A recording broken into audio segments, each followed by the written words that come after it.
প্রিয় দর্শক আসসালামু আলাইকুম।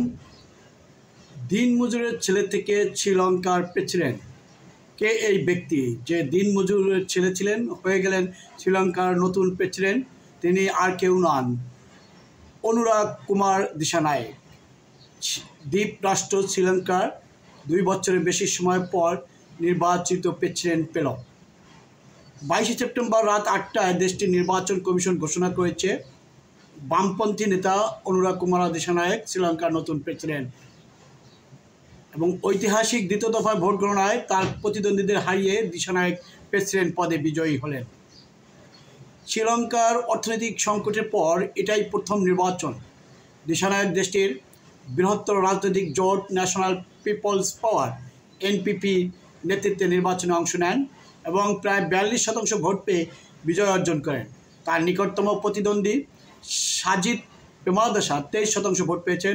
আর বর্তমান প্রেসিডেন্ট রনিল বিক্রমসিংহ মাত্র 16% ভোট নিয়ে তৃতীয় স্থান অবস্থান করছেন। প্রাথমিক জীবন ও রাজনীতি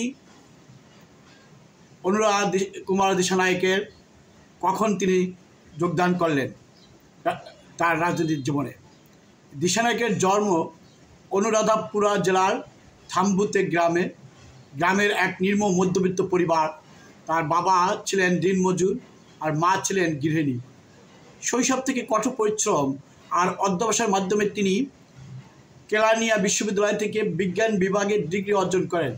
ছাত্রজীবনে তিনি রাজনীতিতে সক্রিয় হয়েছিলেন এবং 1987 এবং 1989 সালে যে ভিপির সশস্ত্র আন্দোলনের সাথে যুক্ত ছিলেন এই অনুরাগ কুমার দিশানায়েক।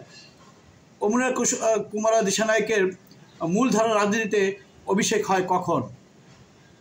1995 সালে দিশানায়েক যে ভিপির কেন্দ্রীয় কার্যনির্বাহী কমিটিতে যোগ দেন এবং 2000 সালে জাতীয়তাবাদী তালিকা থেকে সংসদ সদস্য নির্বাচিত হয়েছিলেন। শ্রীলঙ্কার বামপন্থী রাজনীতিতে নিজের অবস্থান দৃঢ় করার পাশাপাশি তিনি এলটিটিইর অর্থাৎ তামিল বিদ্রোহী গোষ্ঠীর বিরুদ্ধে অবস্থান নিয়েছিলেন এবং দেশের সার্বভৌমত্ব রক্ষার জন্য লড়াই করেছিলেন। বৌদ্ধ জাতীয়তাবাদ ও সংবিধানের প্রতিশ্রুতি কী দিলেন? বৌদ্ধ ভিক্ষুকদের সমর্থন নিশ্চিত করতে দিশানায়েক সংবিধানের 9 নং অনুচ্ছেদের প্রতি তার সমর্থনের কথা জানান, যা বৌদ্ধ ধর্মকে সর্বাগ্রে স্থান দেওয়া হয়েছে এবং তাতে তিনি সমস্ত বৌদ্ধ ধর্মাবলম্বীদের ভোট তার করাতে নিতে পেরেছেন। এই অনুচ্ছেদে কোনো পরিবর্তন আনার প্রচেষ্টা তার দল প্রতিরোধ করবে অর্থাৎ করবে না। তামিল সংখ্যালঘুদের প্রতি অবস্থান ও ভারত বিরোধী মনোভাব অনুরাগ কুমার দিশানায়েককে এই নির্বাচনে বিজয় লাভ করার জন্য অত্যন্ত প্রভাব বিস্তার করেছে।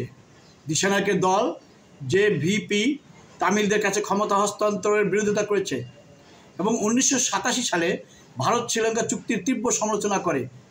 তার দল তামিল বিদ্রোহীদের বিরুদ্ধে শ্রীলঙ্কার সামরিক অভিযান সক্রিয়ভাবে সমর্থন জানায় সবসময়। এছাড়া তিনি ভারতীয় সম্প্রসারণবাদের বিরোধী অবস্থান গ্রহণ করেন। কাচা থিবু দ্বীপকে ভারতকে ফেরত দেওয়ার যে কোনো প্রচেষ্টার বিরোধিতা করেন তিনি, অর্থাৎ এই দ্বীপ ভারতকে ফেরত দিতে চাচ্ছেন না। আন্তর্জাতিক মুদ্রা তহবিল IMF-এর যে ডিসিশন তা নিয়ে মতবিরোধ চলছে এই অনুরাগ কুমার দিশানায়েকের।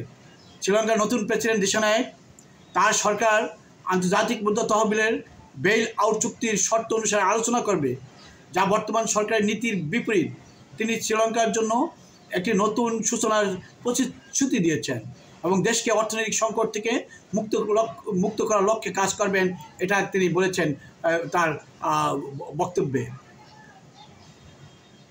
আর শ্রীলঙ্কার এই যে নতুন প্রেসিডেন্ট তিনি হচ্ছেন দেশটির ন্যাশনাল পিপলস পাওয়ার পার্টির এনপিপির নেতা অনুরাগ কুমার দিশানায়েক। তিনি মূলত একজন মার্ক্সবাদী এবং অত্যন্ত জনপ্রিয় এবং তার ব্যাপারে কিন্তু কাতার ভিত্তিক যে টিভি চ্যানেল আল জাজিরা তারা কিন্তু একটি ভালো প্রতিবেদন ছাপিয়েছেন। এই যে শ্রীলঙ্কার রাজনীতিতে তার যে আগমন এবং এই দিশানায়েকের বিজয়ের ফলে পুরো শ্রীলঙ্কার রাজনীতি পাল্টে যাবে, সমস্ত ডিসিশন পাল্টে যাবে, কারণ তার রয়েছে ন্যায় সমতা ও বৈষম্যহীন সমাজ গড়ার প্রত্যয়। তিনি চাচ্ছেন শ্রীলঙ্কাকে নতুন অর্থনীতির দেশ হিসাবে দাঁড় করাতে এবং এই যে নির্বাচন হয়ে গেল, সেই নির্বাচনে তিনি শ্রীলঙ্কার যে রাজ্যে মানে পুরো রাষ্ট্রে তিনি একটি ভীতিকর অবস্থা থেকে একটি ভালো অবস্থায় নিয়ে যাওয়ার প্রত্যয় ব্যক্ত করেছেন।